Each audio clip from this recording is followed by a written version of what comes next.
안녕하세요. 반갑습니다. 저는 사실 당신이 보석입니다. 저자입니다. 저는 요즘에 저에게 이 대한민국 최고의 교육 플랫폼사에서 연락이 왔습니다. 뭐냐면은 당신이 1인 창업 주얼리 강좌를 하고 있는데 우리 사이트에 좀 올려다오, 이렇게 연락이 왔습니다. 여러분도 잘 아시겠지만 내가 교육 강좌 프로그램을 그 사이트에 올리려고 하면은요, 돈이 최소한 몇백이 들어가더라고요. 저는 참 감사한 게 이 책을 낼 때도 출판사에서 출판사가 비용을 전액 부담을 했죠.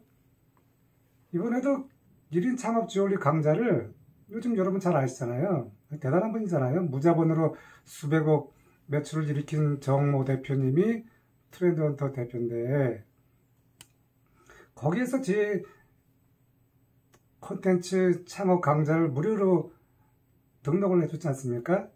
이번에 또 두 번째로 무료로 등록을 해준다고 하니까 저는 요새 많은 것을 깨닫습니다. 저는 사실 이제 은퇴하고 여러분들에게 정말 진솔한 그런 인생에 대해서 제가 경험했던, 제가 말씀드리죠, 누누이 제가 유명한 그런 스타는 아니지만 그래도 직장생활 34년 하면서 저처럼 최고의 기업을 다니고 불리한 스펙으로 대기업 임원을 넘어서 지난번에 제가 너나의 은퇴학교 인터뷰를 했는데 거의 9만 명이 와서 제가 인터뷰한 걸 보았습니다. 사실 이 대기업 임원들 연봉이라고 하는 것은 천층만층입니다. 이 한 곳에 오래 머물다 보면은 그 연봉이 굉장히 또 오래 또 많이 올라가잖아요. 또 오래 머물면은 그 퇴직금이 누적이 돼서 굉장히 많이 받는 그런 장점이 있습니다. 근데 저 같은 경우는 왜 말씀을 드리냐면은, 저는 보통 저의 또래보다 4, 5년 늦게 제가 취업을 한 거죠. 왜냐면 저는 대학 시절부터 어려움이 와서 재수를 했지 않습니까? 저는 별명이 탈락의 대명사입니다. 그리고 또 그 혹독한 질병이 와서 미래를 알 수 없는 그 휴학을 하면서 씁쓸히 고향으로 돌아가서 우리 부모님들은 그 무한한 사랑이 무한한 힘을 갖고 있습니다. 이 책에서도 말씀드렸지만 제가 1년 만에, 그 당시 제가 대학 시절에는요, 이 폐기력이 굉장히 무서운 병이었습니다. 바이러스이기 때문에 저도 요양원에 와서 3개월 격리를 당했습니다. 어떻든 이 수많은 어려움을 이겨내고 그 대학 졸업 후에 그 대기업 취업도 못하고 이렇게 좌절해서 우리 부모님께 내가 무언가를 해드려야 되겠다라고 하는 정말 진정한 그 간절함이 있다 보니까, 제가 말씀드렸죠. 글로벌 기업이 좋은 점은 뭐냐면 글로벌 기업은 스펙이 우선이 아닙니다. 영어를 잘하느냐가 중요합니다. 그리고 그 직군에 맞느냐가 중요합니다. 제가 언젠가는, 얼마 전에 우리 인스타그램에서 어느 분이 글로벌 취업 그 내용을 보았는데, 정말 저 같은 경우는 대기업과 글로벌 기업을 넘나들었습니다.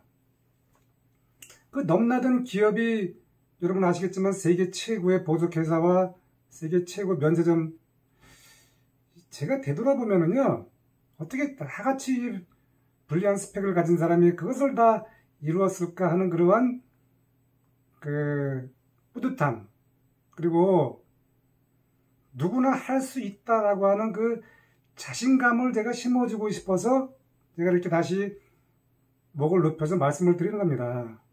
그런데 그 중에 또 한 가지 중요한 것이 있죠. 요즘에 돈 제가 말씀드렸잖아요.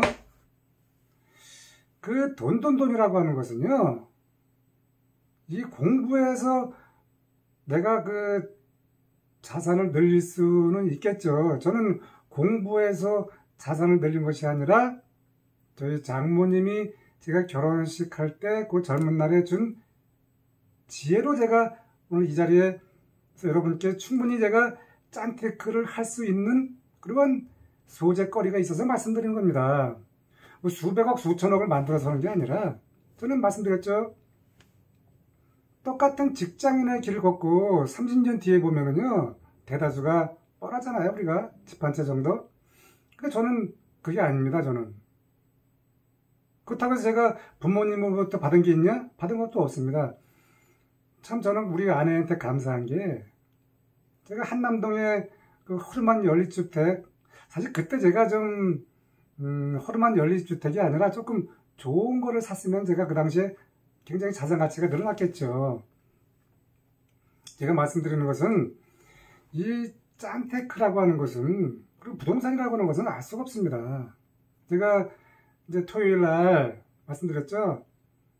한강 뷰가 보이는 정말 아름다운 그 터전을 저희 큰딸과 우리 변호사 하여이한테 제가 세입자를 바꿔서 이제 주는데, 그 짠테크해서 한강변이 보이는 그 터전이 제가 공부해서 한 것이 아닙니다. 제가 직장 생활할 때 우리 과장이 저한테 와서 이렇게 하더라고요. 부장님, 제가 무리해서 집을 사는데 참 어려움이 많습니다. 그래서 내용을 들어보니까 욕심이 과해서 그 물건을 잡았는데 돈을 지불해야 되는데 그것을 못하는 것입니다. 제가 이렇게 얘기했습니다. 오 과장, 나도 당신 같은 시절이 있었다. 내가 지혜를 주겠다. 처가살이 해라. 처가살이라뇨?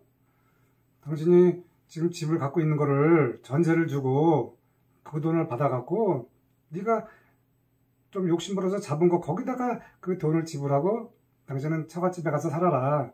그럼 당신은 그만큼 세이빙 되는 것이 아니냐. 저는요 모르겠습니다. 여기서 제 이야기를 듣는 분 중에서 처가살이를 하신 분이 있는지 모르겠지만, 내가 돈이 있다고 하면 처가살이 할 필요가 없죠. 돈이 없을 때는 처가살이 해서 그래서 내가 용돈을 모으고 그 내가 살던 집을 전세를 줘서 그 돈으로 내가 다시 목돈을 만들어서 다시 시드머니로 수익을 규모를 키우는 것입니다. 자, 우리가 말씀드린 것처럼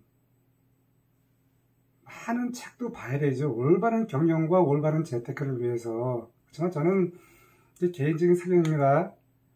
내가 온몸으로 경험한 거, 내가 가장 가까운 분에게서 배운 그 삶의 지혜, 이것이 저는 가장 중요한 짠테크의 보고라고 생각합니다. 말씀드렸잖아요. 가진 것이 없으면은 끊임없는 전략과 그 작은 시드머니를 모아서 작은 임대업을 하거나 작은 상가를 사서 그것을 늘려가는 것입니다. 저는 얼마 전에 어느 분이 저한테 이 강의를 해달라고 하더라고요. 저는 사실은 이 24일날 저희 딸에게 물려주는 이 터전에서 저는 1년에 400만원 임대 금액을 제가 받고 있었습니다. 그런데 이것을 제가 거의 한 7, 8년, 한 10년을 했거든요. 저는 이것을 자랑하는 것이 아니라 제가 말씀드렸잖아요. 작은 시드머니와 임대업을 하기 위해서 10년 만에 자동차를 샀고, 우리 딸아이가 운동화에 빗물이 들어갔지만 그것을 내가 네가 그걸 견뎌봐라 해서 다시 운동화를 사줬고, 남들은 소나타 끌고 다니고 여행 갈 때 저는 버스 타고 다니고, 그 어려운 상황을 겪어가면서 첫 10만원 임대료가 결국 이게 400만원까지 올라간 겁니다. 제가 말씀드리는 것은 우리가 살아가면서 내가 정말 필요할 때 돈을 쓰는 것 외에는요 무조건 전략밖에 없습니다. 제 손에 시도 없습니다. 제가 갖고 있는 이 옷이 다 국산이라고 말씀드렸지 않습니까? 최근에 이제 은퇴하고 나니까 우리 딸이 명품 브랜드를 사서 입고 다니는데, 그 직장생활 34년 동안은요, 피눈물 나는 전략을 했습니다. 그리고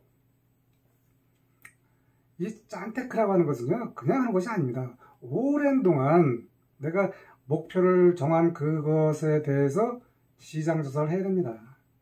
그리고 정말 조심해야 되는 게, 나중에 이것이 10년, 20년 뒤에 더 가치가 내려갈 수도 있고 올라갈 수도 있기 때문에, 정말 이 짠테크라고 하는 것은 내가 고민을 해야 되고 미래를 예측도 해야 되고 이렇게 하는 것입니다. 제가 여러분에게 자꾸 이 짠테크를 말씀드리는 게 뭐냐면은, 주변에 세상을 따라가고 남이 가는 길을 따라가는데 그것이 올바른 길이 아닙니다. 내가 갖고 있던 내 자리에서 내가 급여로 100만원, 200만원 벌어서 그것으로 모은 시드머니로 내가 작은 투자를 해서 그것을 규모를 키워가는 것. 근데 그것이 시간이 오래 걸립니다. 이것이 진정한 짠테크가 아닌가, 저는 이렇게 생각합니다. 좋은 하루 되세요.